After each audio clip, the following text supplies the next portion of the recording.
In this tutorial, I am going to show you how to view the clipboard history on your Android phone.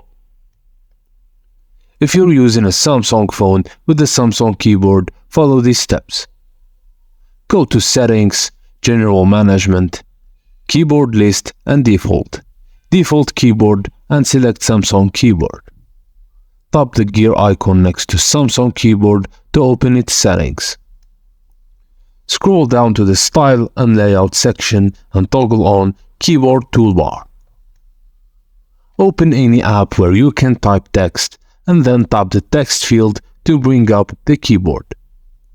Look for the keyboard icon on the keyboard toolbar.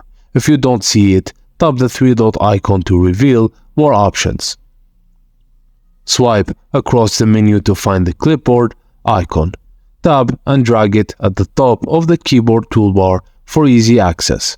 And it's same for Gboard, so you can do it on Samsung and Google Keyboard.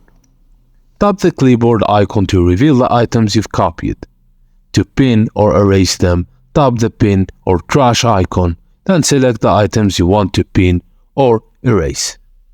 To paste an item from the clipboard, simply tap on the desired item in the clipboard history while in a text input field.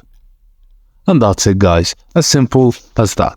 Thank you for watching, and please don't forget to like and subscribe for more.